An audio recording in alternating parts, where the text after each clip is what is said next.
歡迎加入 God's Love We Deliver 嘅妊娠糖尿病營養教育計劃 Gestational Diabetes Nutrition Education Program。我叫做 Ronnie， 係 God's Love We Deliver 嘅註冊營養師。God's Love 嘅營養團隊連接舉辦咗6場系列網絡研討會，等你可以進一步理解妊娠糖尿病以及喺整個孕期如何加以控制。只要你願意，隨時都可以觀看呢啲內容。呢個係模塊5，產後期同埋降低第2型糖尿病嘅風險。我哋將會從術語開始，幫助你理解與產後相關嘅常用詞彙，以及本模塊中使用嘅詞彙。然後我哋將會討論產後恢復、產後情緒、剖腹產後嘅營養管理、產後護理嘅障礙、罹患第2型糖尿病嘅風險因子，以及保護性產後嘅行為。喺本模塊之中，呢啲方框將會提供常用詞彙同埋關鍵字嚟到幫助引導你。我哋經常會用到呢啲字同埋短語，但係大家往往不知其意。我哋希望佢哋能夠對你有所幫助。產後護理係生產同埋或者分娩之後嘅另一項工作。糖尿病係一種身體無法製造或者利用胰島素，導致血糖濃度慢性升高嘅疾病。葡萄糖保留喺血液之中，而唔係進入需要前往嘅細胞。保護性健康行為係可以採取嘅促進同埋維持最佳健康狀況嘅行動。首先，我哋將會討論產後恢復以及預期之中會發生乜嘢事。喺產後恢復期間，隨住子宮收縮，你可能會出現一啲腹痛。請記住，哺乳係可以刺激子宮收縮嘅。你可能會便秘，便秘可能同藥物或者剖腹產麻醉有關，亦都可能係因為恐懼而便秘。如果你喺陰道分娩期間進行會陰切開術，恐懼係好常見嘅。你仲可能會出現痔瘡帶嚟嘅疼痛同埋酸痛，以及會陰同埋乳房酸痛。即使你進行剖腹產，產後10日都可能會出現大量嘅陰道出血同埋分泌物，但係呢個應該會逐漸減少嘅。最後，懷孕期間殘留嘅水分需要喺產後1個星期左右先至能夠消退。產後恢復可能需要幾個月嘅時間，但係通常會喺6至8週感覺大致恢復。產後嘅最初6個星期內要注意自己嘅身體變化，同分娩相關嘅健康併發症仍然可能會出現嘅。當你開始感覺好啲嘅時候，千祈唔好過分勞累，仍然要慢慢嚟。如果你係由剖腹產術之後恢復，呢一點係尤其重要嘅。為咗確保充分嘅恢復，保證營養均衡，多飲水，尤其是係哺乳，以及多休息，非常重要。稍後我哋將會討論剖腹產後嘅營養問題。我哋喺模塊4為懷孕後做準備裏邊談到一啲產後嘅情緒同埋感受，而我哋將會喺呢度進行更深入嘅探討，而且會將重點關注喺產後憂鬱症。如果你正查看本模塊，而且你已經分娩，本章節將會提醒你有關產後可能出現嘅情緒。嬰兒憂鬱係好常見嘅。其特點係悲傷，呢啲情緒喺生產之後冇幾耐就會出現，持續時間唔會超過2星期左右。呢種感覺並唔嚴重，呢個係由荷爾蒙變化所引起嘅。呢啲感覺可能包括情緒低落或者焦慮、瞓覺、食飯或者做決定嘅困難，感覺不知所措、孤獨、難以集中精神，並且感覺唔太想食嘢。產後憂鬱症更為嚴重，佢包括悲傷同埋絕望，並且喺產後持續超過2個星期，症狀可以持續6個月或者更長嘅時間。喺美國，大概1% 嘅女性患有產後憂鬱症。https://www.women'shealth.gov/mental-health-postpartum-depression。雌激素同埋黃體素濃度嘅突然變化同產後憂鬱症有關，甲狀腺激素亦都會隨之減少。呢度需要注意嘅係，雌激素同埋黃體素係類固醇激素，喺生殖裏面發揮住至關重要嘅作用。甲狀腺激素喺調節能量水平、體重、調節體內溫度以及皮膚、頭髮同埋指甲生長方面發揮住重要嘅作用。https://www.women'shealth.gov/mental-health-conditions/postpartum-depression。產後憂鬱症嘅風險因子包括有憂鬱症同埋躁憂症嘅個人或者家族史，缺乏家人或者朋友嘅支持，年齡少於20歲，酗酒同埋或者吸毒，哺乳困難。https://www.women'shealth.gov/mental-health-conditions/postpartum-depression。如果你出現產後憂鬱症嘅症狀，請向你嘅醫師、護理師、助產士、兒科醫師同埋或者其他保健專業人士尋求治療，佢哋可以為你轉診以接受適當嘅治療。呢個唔應該係你獨自面對嘅事情。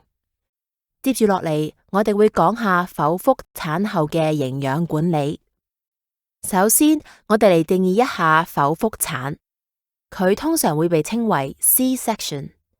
呢個係一種針對腹部嘅外科手術，通常用於分道分娩唔安全嘅情況。喺手術後嘅幾個小時裏面，母體嘅飲食可能主要包括碎冰、透明液體或者其他液體。一旦醫師認為可以食固體食物，就可以慢慢咁樣攝取。呢度我要強調慢慢。選擇營養豐富嘅飲食有助於緩解不適，咁樣對康復係至關重要嘅。營養密集係乜嘢意思呢？營養成分高、空有熱量低嘅食物，例如全穀物、低脂蛋白質食物、水果同埋蔬菜都營養密集。營養密集食物嘅一啲好處包括有助於緩解術後便秘、促進傷口復合同埋肌肉修復所需要嘅新組織形成。請記住，呢一個係手術嚟嘅。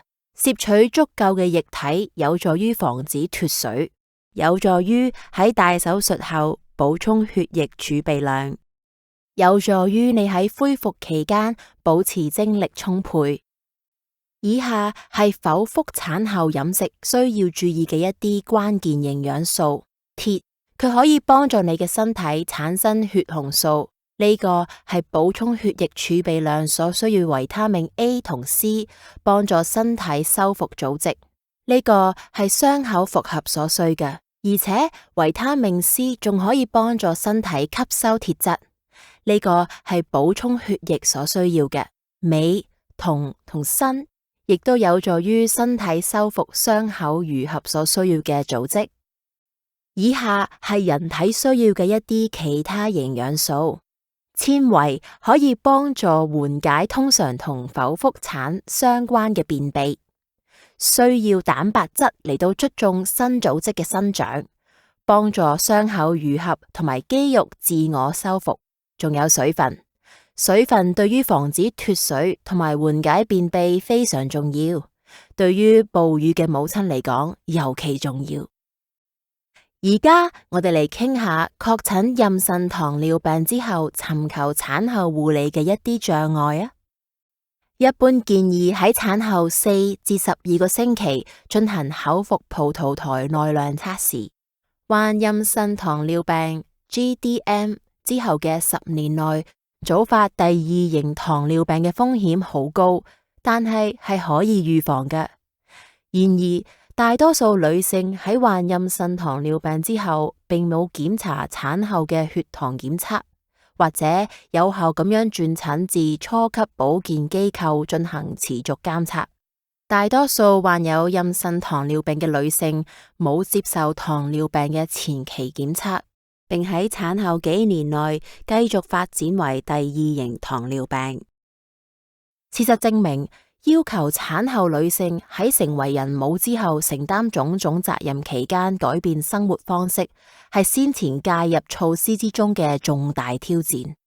資料來源 https://www.diabetes.org/research/diabetes-research https://bmj.com/content/bmjdrc/4/1/E00025.full.pdf。 喺呢度，我哋將會討論罹患第2型糖尿病嘅風險因子。風險因子係增加個體罹患某種疾病或者病徵之機會嘅特徵。以下係發生妊娠糖尿病嘅一啲風險因子：產婦年齡大於30歲，身體質量指數 Body Mass Index（BMI） 大於25。BMI 大於25被定義為超重，因此保持健康體重可以預防妊娠糖尿病。先前懷孕期間有妊娠糖尿病史，一等親患有糖尿病，咁樣意味住母親或者姊妹患有或者曾經患有糖尿病。西班牙裔、非裔美國人、美洲原住民、南亞、東南或者太平洋島嶼血統嘅女性。我哋已經討論咗風險因子，而家我哋要討論保護行為。GDM 後嘅生活方式介入措施顯示，能夠持續降低患第2型糖尿病嘅風險，其中包括飲食、體能活動、必要時減輕體重、哺乳同埋生育間隔。我哋將會分別探討每種行為。研究表明，健康飲食可以減低罹患第2型糖尿病嘅風險。2種飲食或者飲食模式顯示風險降低。地中海飲食係一種以希臘、意大利或者其他地中海沿岸國家嘅傳統美食為基礎嘅飲食方式。植物性食物如全穀物、蔬菜、豆類、水果、堅果、種子、香草同埋香料係飲食嘅基礎。橄欖油係添加脂肪嘅主要來源。適當地納入魚類、海鮮、乳製品同埋家禽。紅肉同埋甜食只能夠偶然之間食。DASH 飲食包括富含鉀、鈣同鎂嘅食物。呢啲營養素有助於控制血壓。飲食限制高鈉、含有飽和脂肪同埋添加糖嘅食物。研究表示 ，DASH 飲食可以喺短短2個星期之內減低血壓。呢種飲食仲可以降低血液裏面嘅低濃度脂蛋白 （LDL） 或者 Y 膽固醇濃度。高血壓同埋高低密度脂肪蛋白膽固醇濃度係心臟病同埋中風嘅兩個主要風險因子，呢個對預防糖尿病都有幫助㗎。最嚴格遵從地中海飲食嘅女性罹患第二型糖尿病嘅風險降低咗 40%， 最嚴格遵從 DASH 飲食者嘅患病風險降低咗 46%。與對照飲食相比，基於 DASH 飲食含有較高量嘅碳水化合物 carbohydrates CHO 同埋膳食纖維，以及較少嘅蔗糖、總脂肪、膳食膽固醇同埋低鈉嘅飲食模式，可以有效咁樣改善女性胎兒同埋母親喺診斷當下不需要胰島素治療嘅 GDM 結果。葡萄糖耐量、糖化血紅素濃度、胰島素阻抗、胰島素需要、血脂檢查、收縮壓同埋氧化壓力生物標記均得到改善。資料來源 EAL 文章，資料來源 www.nih-research-math/healthy-diet-may-fend-type-2-diabetes。飲食來源 NCM 一般健康地中海飲食營養療法。中等強度體能活動嘅部分範例包括快走、做家務、除草、跳舞、游泳、踏單車、體育運動。資料來源 https://www.cdc.gov/diabetes/managing/active.html。中等強度嘅體能活動，提高心率，無論係快走、慢跑、踩單車定係游水，積極活動都可以鍛煉你嘅心臟，從而幫助你嘅身體更有效地利用胰島素，改善血液循環。運動仲能夠令血液流向所有器官，尤其是腎臟、大腦、心臟同埋眼睛。呢啲器官可能會因為糖尿病管理不善而受損，降低患心臟疾病嘅風險。定期活動可以降低血壓，從而降低罹患心臟病嘅風險，並可能提高高密度脂蛋白 （High Density Lipoprotein HDL） 濃度，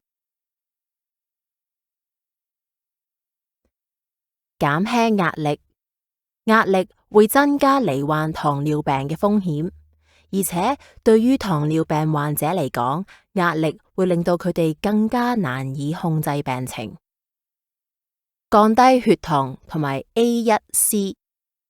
患有糖尿病嘅時候，運動可以降低血糖，甚至喺數小時裏面都有效，並且有助於隨時間降低 A1C 嘅濃度。佢仲可以改善蛋白質同埋脂肪代謝，減緩器官損害。資料來源 https://www.eatright.org/health/diseases-and-conditions/diabetes/and-diabetes。以下係有關飲食同埋體能活動嘅注解。活動前，含有一啲蛋白質嘅少量碳水化合物點心，可以為進行活動嘅你提供持久嘅能量。活動中，如果你運動超過1小時，則喺活動期間可能需要額外嘅碳水化合物，以防止低血糖。活動後，如果你計劃運動1個多小時，請喺運動之後食啲點心以補充能量。資料來源 www.eatright.org/health/diseases-and-conditions/diabetes。產後體重增加會增加患早發性第2型糖尿病同埋出現不良妊娠結果嘅風險。建議減重5% 至到7%，以降低罹患第2型糖尿病嘅風險。呢種增加嘅風險會因為體重過重而加劇。呢個係懷孕之後常見嘅問題，亦都係發生 TED 嘅主要風險因子。因此，減重治療對於預防同埋或者延遲高危女性罹患 TED 非常重要。但係事實證明，要求產後女性喺承擔種種育兒責任期間改變生活方式，係先前介入措施之中嘅重大挑戰。目前迫切需要測試一種介入措施，以解決產後改變生活方式嘅障礙。一項名為產後負重運動嘅研究計劃，旨在測驗一種簡單、新穎、出眾活動嘅介入措施對妊娠糖尿病嘅女性產後6個月嘅減重嘅有效性。呢個介入措施使用咗2.5磅嘅腳胯重物，令到新手媽媽們喺日常生活，例如清潔、烹飪、照顧孩子等嘅時候，將其戴喺每個腳胯上。一般相信患有 GD 嘅女性會採取運動措施。呢種介入措施喺日常生活之外，只係需要些少嘅格外時間。採用呢一種介入措施嘅女性同未採用介入措施嘅女性相比，可以達到更顯著、更快嘅減重效果，從而降低罹患 TED 嘅長期風險。如果成功，呢個介入計劃可以廣泛應用於懷孕後患有妊娠糖尿病嘅女性。如果你喺減輕孕期嘅增重方面遇到困難，咁樣係值得思考嘅事情嚟嘅。產後哺乳嘅程度同埋持續時間可能會為產後患有妊娠糖尿病嘅女性帶來獨特嘅好處。哺乳可以降低產後2年內罹患第2型糖尿病嘅發病率。研究表示，妊娠糖尿病之後哺乳可能對降低女性患有第2型糖尿病嘅風險產生持久嘅影響。哺乳可以提高胰島素敏感性，並改善葡萄糖代謝。研究發現，哺乳持續時間超過2個月，可以將罹患 TED 嘅風險降低至1半。哺乳超過5個月，即可以降低1半以上嘅風險。資料來源 www.nih.gov/prevent-help-prevent-type-2-diabetes https://www.acog.org/dash/media/project/acog/acogorg/ clinical/files/obstetric-care-consensus/articles/2019/0/1/interpregnancy-care.pdf。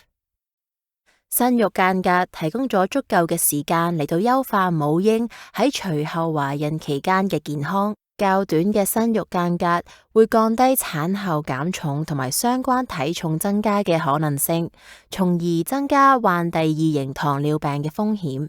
進入妊娠期時，患有第二型糖尿病會同時增加母親同埋胎兒發生圍產期併發症嘅風險。一啲研究鼓勵生育間隔為18個月。生育間隔，女性喺一次活產或者流產與下一次妊娠之間未懷孕嘅時間。ACOG。資料來源www.acog.org/clinical/files/obstetric-care-consensus/articles/2019/0/1/interpregnancy-care.pdf https://www.medscape.com/view-article/933335 備註：一啲關於等待18個月生育嘅間隔相互矛盾嘅研究表示，較短嘅間隔6至11個月與妊娠糖尿病嘅發病機率較低有關。https://pubmed.ncbi.nlm.nih.gov/31630929/ www.science-daily.com/releases/2017/2107/2421.htm。值得重申嘅係，妊娠糖尿病後嘅生活方式介入措施顯示 T2DM 風險持續降低。如果你有任何疑問，請聯繫你指定嘅註冊營養師。你可以透過電話或者電子郵件聯繫你嘅註冊營養師。感謝你查看模塊5妊娠糖尿病，降低第二型糖尿病風險。模塊6係本教育計劃嘅最後一個模塊。模塊6將會討論患有妊娠糖尿病嘅女性嘅膳食建議，可以選擇性查看模塊6。